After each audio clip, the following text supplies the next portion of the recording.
In 1961, Pontiac would introduce an all-new so-called senior compact, which was known as the Tempest.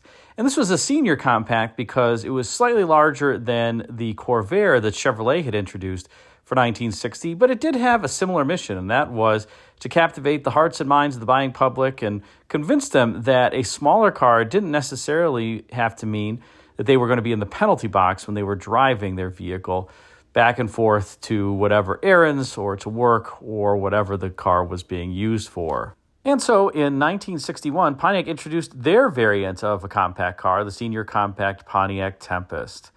Now, the Pontiac Tempest would run for a number of years, and in 1961, it was also introduced contemporaneously with the Olds F85 as well as the Buick Special. And all of those vehicles, like I said, would be senior compacts. They interestingly would share a lot of components, including the A-pillars, the front glass, the door glass, even the doors. The front doors on these vehicles are the same, despite the very sculptural body sides and significant amount of room between the door glass as well as the door outer. However, despite sharing all of those components, I think one can say that they definitely do look different. If you see here the Pontiac Tempest in the main photo, and then the Olds F85 bottom right, and the Buick Special bottom left. They all have their own kind of look to them. But Pontiac took a different tactic when it came to the standard engine in the Tempest versus everyone else. The Corvair, of course, had its flat, air-cooled six-cylinder engine, and then the Olds F85, as well as the Buick Special for 1961, would have a 215 cubic inch aluminum block V8 as standard equipment. That was an all-new engine for 1961. And it was optional in the Tempest in 1961, at least in one particular variant, which we'll talk about. But the standard engine was anew for 1961, so-called trophy four-cylinder, a literal half of a 389 cubic inch V8. And as a consequence, it displaced 195 cubic inches.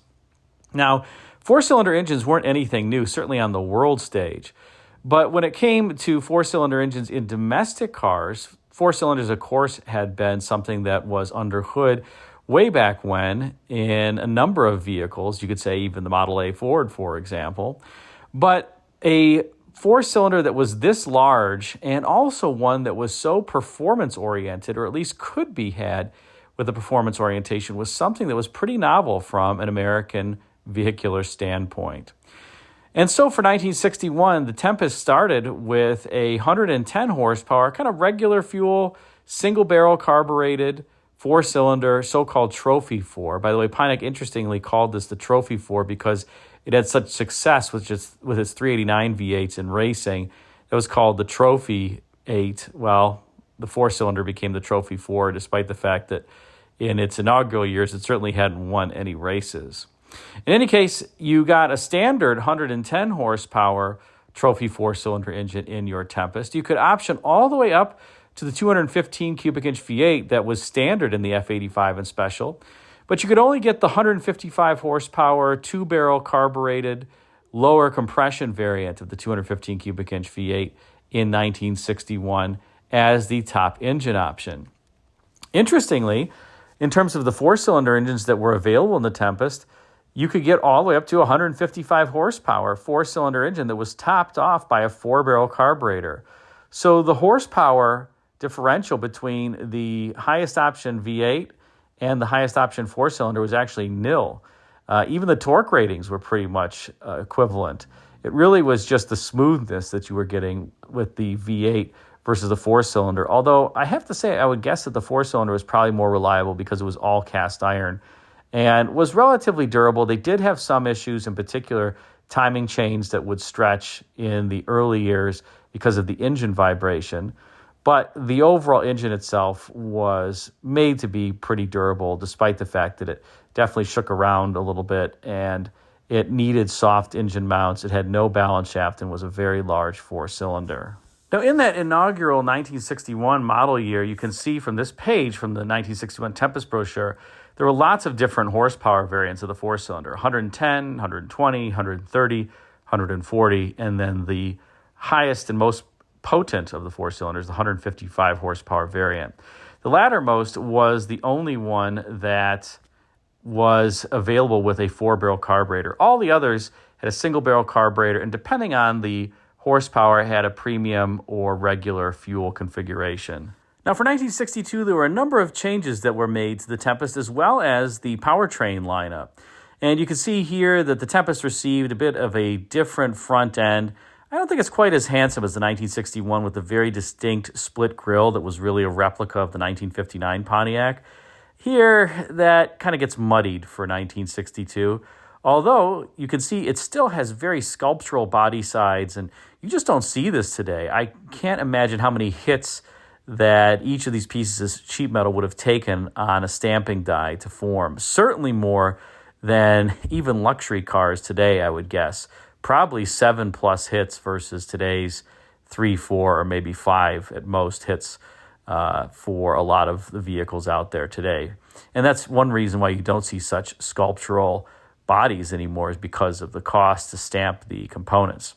In any case, I digress. But for 1962, I would say the front end certainly had a meekly split grille, barely a split grille up front, not really in keeping with Pontiac. And I suspect that was because this car was styled in 1960, late 1959, before Pontiac designers really knew that 1959 front end was going to take off and become the face of Pontiac.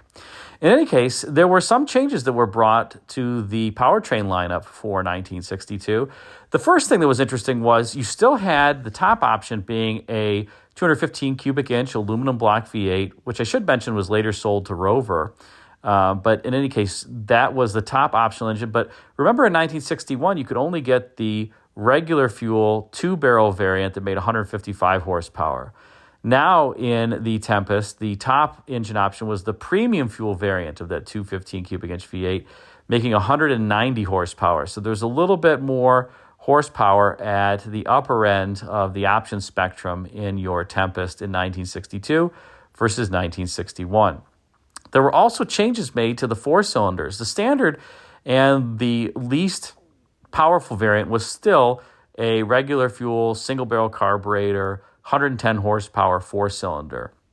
But the top engine option now went from 155 horsepower to 166 horsepower, and I suspect this is probably the reason why Pontiac needed to go with the higher performance variant of the 215 cubic inch V8, because it would make no sense to have the top 4-cylinder engine make 166 horsepower and then have a V8 that made 150, in that zip code. It just didn't really make sense.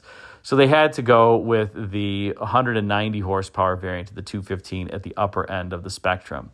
And the 166 horsepower variant was still topped by a 4-barrel carburetor. So you really could get kind of a spunky, even spunkier 4-cylinder in 1962. And with that top 166 horsepower 4-cylinder engine came a standard 3.31 to 1 rear end ratio, so relatively short rear end in that if you got that engine. And you could get even shorter rear ends, numerically higher rear ends like a 373 or 390 to 1. So you really could get some, I won't call it neck snapping performance, but really good performance out of your little Tempest economy car, particularly if you went with the 4-speed manual as opposed to the Tempest Torque automatic. I should point out at this point that the Tempest was really the first American vehicle to have a front engine and then rear transaxle setup. So the transmission was mounted in the rear, the automatic or the manual. Interestingly, on the automatics, you could actually look under the car if the engine were running, and you could watch the torque converter spin. It was just open and exposed to the air. Interesting. It's just something that I've never seen on any other car, an exposed torque converter, unless, of course, you are, let's say, servicing the transmission or something like that. Now, for 1963, the Tempest styling would yet again change. And here you can see on the front end that Pontiac designers brought back that prominent split grille, similar to the 1961, which had really become a Pontiac hallmark by this point in time. And it makes logical sense that they would bring it back to the Tempest because it was back on the full-size lineup beginning with the 1961 model year and then continuing really every year thereafter. And out back, the Tempest also got a new look. It had these kind of, cylindrical, circular style tail lamps and a little bit different look overall. But under hood, there were some changes. Now, interestingly, For the four-cylinder, the standard engine was now 115 horsepower, the top engine option being the 166 horsepower variant, just like 1962. But you'll recall that in 1962, the top engine option was the 215 cubic inch V8. Well, for 1963, the top engine option in the Little Tempest was now a smaller variant of Pontiac's 389 cubic inch V8, a 326 cubic inch V8. And it made considerably more horsepower than the 190 horsepower variant of the 215 cubic inch engine that was the top engine option in 1962. More specifically, it made 260 horsepower. So a lot more than the 190 horsepower 215 from 1962 or the 155 horsepower variant from 1961. And in this light little unibody car, that 326 cubic inch V8 had to really be a screamer. It's a lot of engine for a very, very light car. Probably hard to even keep traction down. And I'm surprised that the Tempest torque automatic could handle it. Now, unfortunately, 1963 would also bring about the demise of the trophy four-cylinder engine. It was only offered in 1961, 62, and 63. And that really was because customers started eschewing economy cars beginning in, the early, I would say, to mid-1960s.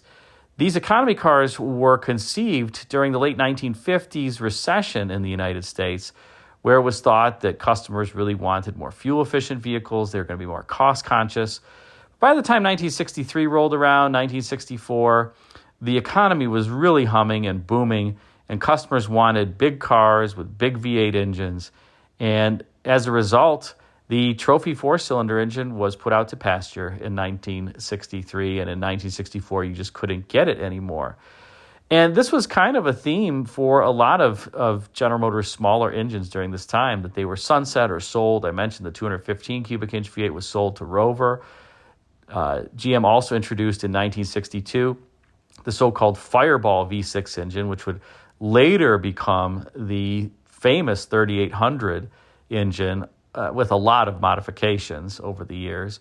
But GM would sell that engine to Kaiser, and they would later buy it back. It was the Dauntless V6 in a number of Jeeps. But like I said, because customers were no longer that cost-conscious by the time the mid-1960s rolled around, these economy-style engines just were no longer in style, and customers wanted something with more power. And that was what ruled the day and what created the need for Pontiac to have something more powerful in its lineup than the four-cylinder engine. Now, that being said, what can we say about the Trophy 4? Well, like I said, it's a pretty reliable engine. I think the Achilles heel is the timing chain on these. Because of the vibrations, they had some issues with timing chain stretching, and then the engines would jump time. Later rectified, but that's really the biggest Achilles heel, as well as the vibration. Pontiac did use soft engine mounts.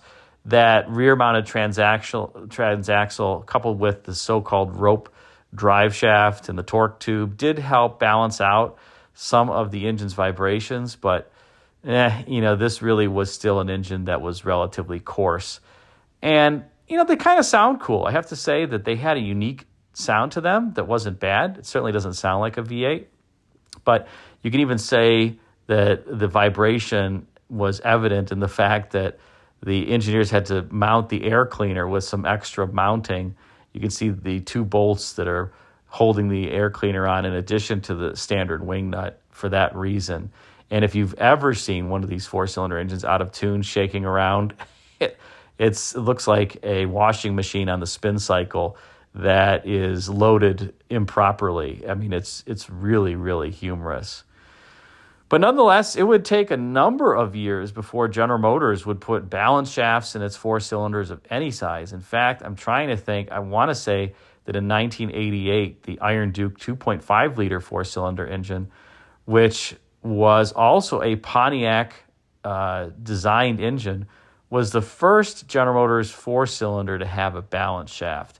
If I'm wrong on that, somebody put a comment in the comment section. Later four-cylinders would get balance shafts, but it was just something that was anathema to GM at the time, I suspect because of cost. But with that, you certainly get the coarseness and the vibrations. Hope you enjoyed this spotlight on the 1961 to 1963 trophy four-cylinder engine. Thanks again for watching.